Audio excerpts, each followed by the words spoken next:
Assalamualaikum warahmatullahi wabarakatuh. Apa kabar teman-teman semua? Semoga teman-teman dan Ibu Sufi sehat dan selalu dalam perlindungan Allah Subhanahu wa taala. Amin. Perkenalkan, nama saya Ayu Putri Radinda selaku moderator dari kelompok 2. Hari ini kelompok 2 akan menjelaskan tentang production and growth atau produksi dan pertumbuhan ekonomi.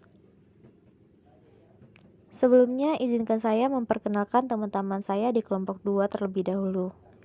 Yang pertama ada M. Soleh Hafif, Febi Syahrul Ramadan, Alif Fadilah, Wulan dari Kaninda, Tri Sadwifa Putri, Sumia Lorenza, Kuratul Aini, Ayu Putri Radinda, Reski Kurnia Putri. Nah, tanpa memperpanjang perkenalan lagi, mari kita masuk ke materinya. Yang pertama akan disampaikan oleh saya sendiri. Tapi, sebelum kita mulai, ada baiknya kita membaca basmalah. Bismillahirrohmanirrohim. Nah, tanpa memperpanjang waktu lagi, mari kita masuk ke materinya, yaitu production and growth. Sebagai kata pengantar, saya akan menjelaskan bahwa standar hidup suatu negara tergantung terhadap kemampuannya untuk menghasilkan barang dan jasa. Standar hidup sebuah negara seringkali mengalami perubahan yang besar dari waktu ke waktu. Di Amerika Serikat sendiri, selama bertahun-tahun yang lalu, pendapatan rata-rata diukur dengan GDP real per orang yang telah tumbuh sekitar 2% per tahun.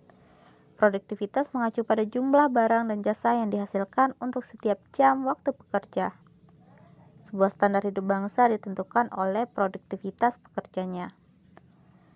Nah, kita masuk kepada pertumbuhan ekonomi. Apa sih pertumbuhan ekonomi itu? Pertumbuhan ekonomi adalah peningkatan kemampuan dari suatu perekonomian dalam memproduksi barang dan jasa. Dengan kata lain, perekonomian akan lebih menunjukkan pada perubahan yang bersifat kuantitatif dan biasanya diukur menggunakan data produk domestik bruto atau pendapatan output per kapita. Nah, pertumbuhan ekonomi di seluruh dunia dapat dibagi sebagai berikut. Yang pertama, GDP real per orang. Digunakan untuk mengukur standar-standar hidup, yaitu mempunyai sifat yang bervariasi antar satu negara dengan negara lain seiring dengan berjalannya waktu. Yang kedua, tingkat pertumbuhan. Dapat dilihat dari beberapa cepat PDB real per orang tumbuh pada tahun-tahun biasa atau setiap tahunnya. Yang ketiga, akibat adanya perbedaan tingkat pertumbuhan antar negara. Pemeringkatan negara berdasarkan pendapatan berubah secara substansial dari waktu ke waktu. Oleh karena itu, tidak ada jaminan bahwa negara kaya akan tetap kaya dan negara miskin akan tetap miskin. Nah, sekian dari saya. Materi selanjutnya akan disampaikan oleh Aini. Kepada Aini, dipersilahkan. Terima kasih Ayu. Baiklah, untuk selanjutnya, dalam pertumbuhan ekonomi, para ekonom cenderung membedakan antara pertumbuhan ekonomi jangka panjang dengan pertumbuhan ekonomi jangka pendek. Dalam pertumbuhan ekonomi jangka panjang, pertumbuhan mewakili peningkatan potensi keluaran yang dapat dihasilkan oleh sebuah perekonomian. Selain itu, dalam pertumbuhan ekonomi jangka panjang, perubahan 1 poin persentase dalam tingkat pertumbuhan suatu negara dapat membuat perbedaan yang signifikan selama beberapa generasi. Sedangkan dalam pertumbuhan ekonomi jangka pendek, pertumbuhan ekonomi mewakili peningkatan output dalam real yang biasanya dapat dilihat dari perubahan PDB real. Untuk ragam pengalaman pertumbuhan dalam beberapa periode di seluruh dunia dapat kita lihat dalam tabel berikut ini. Selanjutnya yaitu teori-teori pertumbuhan ekonomi. Menurut para ahli, terdapat beberapa teori tentang pertumbuhan ekonomi. Yang pertama yaitu teori neoklasik. Menurut teori ini, pertumbuhan ekonomi tergantung pada ketersediaan faktor-faktor produksi serta peranan produktivitas dalam pertumbuhan ekonomi tersebut. Yang kedua yaitu teori pertumbuhan endogen. Menurut teori ini, pertumbuhan ekonomi ditentukan oleh sistem yang mengatur proses produksi atau endogenous, bukan oleh kekuatan-kekuatan dari luar sistem. Selain itu, teori ini juga berpandangan bahwa investasi dalam modal manusia adalah pendorong utama pertumbuhan. Yang terakhir yaitu teori pertumbuhan klasik. Menurut teori ini, sumber daya alam yang tersedia adalah batas maksimum bagi pertumbuhan perekonomian. Selanjutnya kita akan masuk ke produktivitas. Produktivitas memiliki arti adalah kuantitas barang dan jasa yang dihasilkan dari setiap unit input tenaga kerja. Produktivitas sangat penting dalam sebuah perekonomian. Alasan mengapa produktivitas tersebut sangat penting adalah karena produktivitas merupakan penentu utama standar hidup. Hal tersebut dikarenakan produktivitas mengacu pada jumlah barang dan jasa yang pekerja bisa hasilkan dalam setiap jam kerja. Serta untuk memahami perbedaan besar dalam standar kehidupan dalam suatu negara, kita harus fokus pada produksi barang dan jasanya.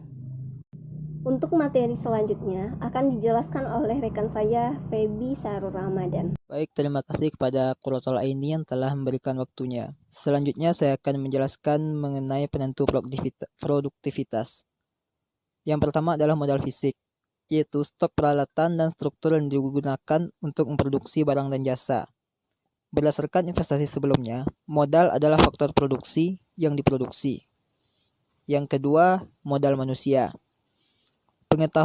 Adalah pengetahuan dan keterampilan yang diperoleh pekerja melalui pendidikan, pelatihan, dan pengalaman. Modal manusia kurang berwujud dibandingkan dengan modal fisik, tetapi sekali lagi itu adalah faktor produksi yang diproduksi karena pendidikan, misalnya adalah investasi. Yang ketiga, sumber daya alam. Masuk ke dalam faktor produksi barang dan jasa yang disediakan oleh alam, seperti tanah, sungai, dan deposit mineral. Dibedakan menjadi sumber daya alam yang terbarukan, yaitu pohon, dan yang tidak terbarukan, seperti minyak, gas alam, dan sebagainya, yang membutuhkan waktu lebih lama untuk diproduksi. Yang keempat adalah pengetahuan teknologi, yaitu pemahaman masyarakat tentang cara terbaik untuk memproduksi barang dan jasa. Apakah sumber daya alam dapat membatasi pertumbuhan? Sumber daya alam pada akhirnya akan membatasi sebagian besar pertumbuhan ekonomi dunia. Hal tersebut dikarenakan pasokan tetap sumber daya alam tak terbarukan akan habis, sehingga dapat menghentikan pertumbuhan ekonomi dan menjatuhkan standar hidup. Selanjutnya, upaya-upaya yang dapat dilakukan dalam menangani masalah sumber daya alam yang dapat membatasi pertumbuhan, di antaranya dengan peningkatan penggunaan sumber daya alam dari waktu ke waktu. Yang kedua, daur ulang energi yang tak terbarukan, seperti minyak. Selanjutnya, dengan mencari bahan baru, seperti plastik, yang diproduksi untuk menggantikan timah dan tembaga. Namun, apakah upaya ini cukup memungkinkan untuk pertumbuhan ekonomi yang berkelanjutan? Untuk jawabannya akan dijelaskan oleh Reski Kurnia Putri. Sekian dari saya. Baik, terima kasih kepada Feby. Nah, untuk menjawab hal tersebut, perlu melihat harga-harga sumber daya alam. Yang pertama itu adalah kelangkaan. Kelangkaan harus tercermin dalam naiknya harga pasar. Yang kedua, harga sumber daya alam secara real, yaitu fluktuasi jangka pendek yang substansial dan stabil atau jatuh dalam rentan waktu yang lama. Dan yang ketiga itu kemampuan kita untuk melestarikan sumber daya ini, yaitu tumbuh lebih cepat dari persediaan yang menipis. Selanjutnya, fungsi produksi. Fungsi produksi seringkali digunakan oleh para ekonom untuk menggambarkan hubungan antara jumlah input yang digunakan dalam produksi dan kuantitas output dari produksi. Fungsi produksi umumnya ditulis seperti ini. Y sama dengan AF dalam kurung L, K, H, N, di mana Y itu adalah jumlah output, L itu adalah kuantitas tenaga kerja, K adalah kuantitas modal fisik, H itu adalah kuantitas modal manusia, dan N adalah kuantitas sumber daya alam. A itu adalah mencerminkan teknologi produksi yang tersedia, dan F adalah fungsi yang menunjukkan bagaimana input digabungkan untuk menghasilkan output. Sebuah fungsi produksi memiliki skala hasil konstan jika untuk setiap bilangan positif X, di mana XY sama dengan AF dalam kurung XL, XK, H, XN. Artinya, 2 kali lipat dari semua masukan menyebabkan jumlah untuk output juga ganda. Fungsi produksi dengan skala hasil konstan memiliki implikasi yang menarik. Selanjutnya, pertumbuhan ekonomi dan kebijakan publik. Pemerintah dapat melakukan banyak hal untuk meningkatkan produktivitas dan standar hidup. Kebijakan yang diambil oleh pemerintah untuk menaikkan produktivitas dan standar hidup antara lain, yang pertama itu mendorong tabungan dan investasi. Yang kedua, mendorong investasi dari luar negeri. Yang ketiga, mendorong pendidikan dan pelatihan. Yang keempat, menetapkan hak milik dan menjaga stabilitas politik. Yang kelima, mempromosikan perdagangan bebas. Dan yang terakhir, mempromosikan penelitian dan pengembangan. Materi selanjutnya dilanjutkan oleh Alif. Assalamualaikum warahmatullahi wabarakatuh. Sebelumnya perkenalkan, nama saya Alif Fadilah, nomor BP 2010555201. Di sini saya akan menjelaskan tentang pentingnya tabungan dan investasi. Berikut merupakan untuk meningkatkan produktivitas di masa depan. Pertama, investasikan lebih banyak sumber daya saat ini dalam produksi modal. Yang kedua, trade-off. Ini melibatkan pengabdian lebih sedikit sumber daya untuk memproduksi barang dan jasa untuk konsumsi saat ini. Untuk berinvestasi lebih banyak dalam modal, orang harus mengkonsumsi lebih sedikit dan menabung lebih banyak daripada pendapatan mereka saat ini. Pasar keuangan mengordinasikan S dan I di pasar ekonomi. Pemerintah bisa juga mempengaruhi S dan I dan karenanya pertumbuhan ekonomi. Pengembalian berkurang. Tingkat tabungan lebih tinggi dapat disebabkan oleh lebih sedikit sumber daya yang dibutuhkan untuk membuat barang konsumsi, jadi ada lebih banyak sumber daya untuk membuat barang modal. Persediaan modal meningkat, meningkatnya produktivitas, pertumbuhan PDB yang lebih cepat, tetapi mungkin ada kesulitan dalam menyimpulkan sebab akibat dari korelasi. Pada prinsipnya, PDB dapat menyebabkan investasi, bukan sebaliknya. Pengembalian dapat menyebabkan manfaat dari unit tambahan dari suatu masukan menurun dengan meningkatnya jumlah masukan. Dalam jangka panjang, tingkat tabungan lebih tinggi sehingga dapat mengakibatkan tingkat produktivitas yang lebih tinggi, tingkat pendapatan lebih tinggi, tetapi pertumbuhan produktivitas atau pendapatan tidak lebih tinggi. Tapi jangka panjangnya bisa lama kedatangan. Model pertumbuhan gaya lama. Delta Y sama dengan tingkat tabungan dikali MPK tingkat depresiasi. Model pertumbuhan Harrod-Domar 1946. Masalahnya, endogenitas tabungan bergantung pada Y, mengabaikan produktivitas, tindak seperti model neoklasik Solow. Hanya itu yang dapat saya sampaikan. Saya ucapkan terima kasih. Assalamualaikum warahmatullahi wabarakatuh.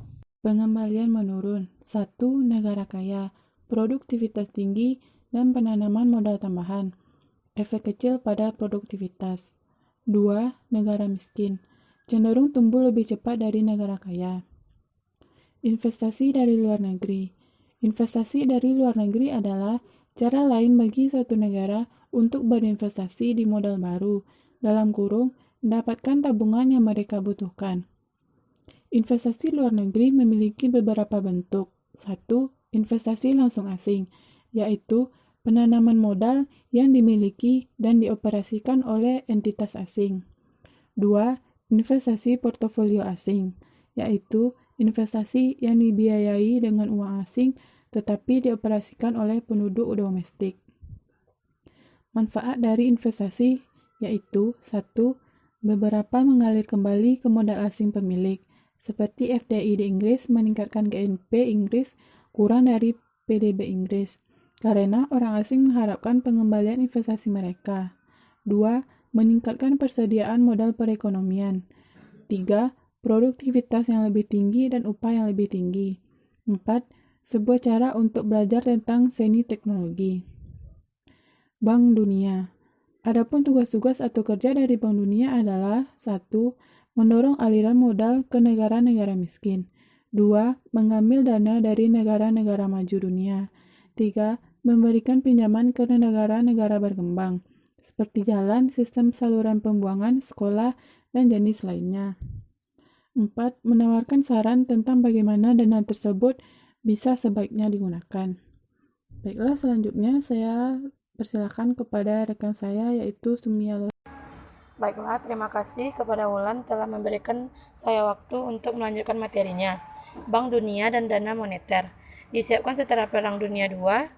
Gangguan ekonomi mengarah pada gejolak politik, ketegangan internasional, dan konflik militer. Setiap negara memiliki minat untuk mempromosikan kemakmuran ekonomi di seluruh dunia. Selanjutnya, edukasi. Untuk pertumbuhan suatu negara jangka panjang, pendidikan setidaknya sama pentingnya dengan investasi dalam modal fisik. Di Amerika Serikat, setiap tahun sekolah menimbulkan upah seseorang, rata-rata sekitar 10%. Dengan demikian, salah satu cara pemerintah dapat meningkatkan standar hidup adalah dengan menyediakan sekolah-sekolah dan mendorong penduduk untuk dapat bersekolah. Orang berpendidikan mungkin akan menghasilkan ide-ide baru tentang bagaimana cara terbaik menghasilkan barang dan jasa, yang pada gilirannya mungkin menambahkan pengetahuan kepada masyarakat dan memberikan manfaat eksternal untuk orang lain. Salah satu masalah yang dihadapi beberapa negara-negara miskin adalah drain emigrasi dari banyak pekerja yang berpendidikan tinggi pergi bekerja ke negara-negara kaya. Kesehatan dan nutrisi. Sumber daya manusia biasanya diartikan sebagai pendidikan, tapi bisa juga digunakan untuk menggambarkan investasi itu mengarah ke populasi yang lebih sehat, pekerja yang lebih sehat dan lebih kuat, lebih pintar, lebih produktif. Robert Vogel menemukan bahwa nutrisi yang ditingkatkan menjelaskan sekitar sepertiga dari pertemuan pendapatan per kapita di Inggris dari 1790 hingga 1980. Upah mencerminkan produktivitas pekerja dan kesehatan dan nutrisi. Investasi yang tepat untuk kesehatan populasi. Cara lain untuk pemerintah untuk meningkatkan produktivitas, kenaikan standar hidup. Tren historis, pertumbuhan ekonomi jangka panjang, peningkatan kesehatan dari nutrisi yang lebih baik, pekerja teler, upah lebih tinggi, produktivitas lebih baik, kesehatan dan Terima kasih kepada Sumia Lorenza. Selanjutnya, lingkaran masalah di negara-negara miskin. Tentunya masalah utama adalah kemiskinan yang menyebabkan populasi masyarakatnya tidak hidup secara sehat. Populasi yang tidak sehat ini dikarenakan masyarakatnya tidak mampu melakukan perawatan kesehatan dan tidak mendapatkan nutrisi yang lebih baik. Lingkaran budget. Kebijakan yang mengarah pada pertumbuhan ekonomi yang lebih cepat akan secara alami memperbaiki hasil kesehatan, yang selanjutnya akan meningkatkan pertumbuhan ekonomi. Hak kepemilikan, stabilitas politik. Untuk mendorong pertumbuhan ekonomi, yang harus dilakukan adalah lindungi hak milik, yakninya kemampuan orang menjalankan wewenang atas sumber daya yang mereka miliki. Pengadilan, terapkan hak properti mendorong stabilitas politik. Hak milik adalah persyarat untuk sistem harga bekerja. Kurangnya hak atas kepemilikan tanah mengakibatkan masalah utama, yakni kontrak sulit untuk diterapkan, penipuan tidak dihukum, korupsi, yang akan menghalangi kekuatan koordinasi pasar, mencegah tabungan domestik, mencegah investasi luar negeri. Selanjutnya akan dijelaskan oleh Trisna Dwiva Putri. Terima kasih kepada Bang Muhammad Hafiz. Selanjutnya, hak kepemilikan stabilitas politik. Ketidakstabilan politik dapat mengakibatkan 1. Ancaman terhadap hak milik, revolusi dan kudeta. Pemerintah revolusioner mungkin menyita ibu kota dari beberapa bisnis, penduduk lokal kurang insentif untuk menabung, berinvestasi, dan memulai bisnis baru. Orang asing kurang insentif untuk berinvestasi. Membatasi perdagangan bebas. Beberapa negara telah mencoba pertumbuhan ekonomi dengan mengadopsi kebijakan yang berorientasi ke dalam 1. Hindari interaksi dengan seluruh dunia. Argumen industri lainnya seperti melindungi perusahaan dalam negeri yang kemudian akan tumbuh, seperti tarif, pembatasan perdagangan lainnya, tapi memiliki efek yang merugikan pada pertumbuhan ekonomi. Memajukan perdagangan bebas. Kebijakan berorientasi keluar dapat menyebabkan satu integrasi dalam ekonomi dunia, perdagangan barang dan jasa internasional seperti teknologi, pertumbuhan ekonomi, dan jumlah perdagangan ditentukan oleh satu kebijakan pemerintah, geografi, yaitu lebih mudah untuk berdagang untuk negara yang mempunyai pelabuhan atau sungai. Penelitian dan perdagangan, pengetahuan barang publik. Pemerintah mendorong penelitian dan pengembangan melalui lembaga penelitian yang dioperasikan secara publik, hibah penelitian ke universitas dan lain-lain, pengurangan pajak, sistem paten, dengan memungkinkan penemu mendapatkan keuntungan dari penemuan mereka. Jika hanya untuk sementara, paten meningkatkan insentif untuk melakukan R&D. Terima kasih. Selanjutnya akan dilanjutkan oleh Bang Muhammad Hafiz. Pertumbuhan penduduk, populasi yang besar, akan lebih banyak pekerja untuk menghasilkan barang dan jasa. Jumlah output barang dan jasa yang lebih besar, tetapi ini berarti ada juga lebih banyak konsumen. Yang kedua, memperluas sumber daya alam. Menurut Malthus, populasi yang terus meningkat akan menentang kemampuan masyarakat untuk menyediakan kebutuhan sendiri. Manusia akan hancur untuk selamanya hidup dalam kemiskinan. Di manakah letak kesalahan Malthus? Diasumsikan dengan benar bahwa populasi dunia akan meningkat secara eksponensial, tetapi diasumsikan secara salah bahwa produksi pangan hanya dapat meningkat secara linear. Tetapi produktivitas terus meningkat, pupuk baru, tanaman hibrida, mesin, dan lain-lain. Menurut Kramer, berpendapat bahwa produktivitas pada kenyataannya meningkat dengan populasi. Sementara Malthus mengkhawatirkan pengaruh populasi pada penggunaan. Pertumbuhan penduduk yang ketiga akan menipiskan persediaan modal, bukan hanya sumber daya alam, tapi juga pertumbuhan penduduk yang tinggi menyebabkan persediaan modal lebih tipis. Pikirkan tentang modal manusia dan kemudian bayangkan lebih banyak siswa di satu kelas. Menurunkan produktivitas per pekerja, PDB yang lebih rendah per pekerja. Yang keempat, mengurangi tingkat pertumbuhan populasi. Seperti peraturan pemerintah misal Cina, tetapi daripada paksaan, para ekonom lebih sering memilih penggunaan insentif. Peningkatan kesadaran tentang pengendalian kelahiran, kesempatan yang sama bagi perempuan, pilihan yang lebih baik di luar rumah bagi perempuan karena kesetaraan pendidikan dan pekerjaan meningkatkan biaya peluang. Yang kelima, namun pertumbuhan penduduk yang cepat dapat melemahkan persediaan modal. Hal itu juga memiliki manfaat. Yang keenam, dapat mendorong kemajuan teknologi. Pertumbuhan penduduk dunia adalah mesin untuk kemajuan teknologi dan kemakmuran ekonomi. Lebih banyak orang sama dengan lebih banyak ilmuwan dan lebih banyak penemu. Lebih banyak insinyur, probabilitas yang lebih tinggi untuk lebih banyak ide cemerlang baru untuk meningkatkan kemajuan teknologi.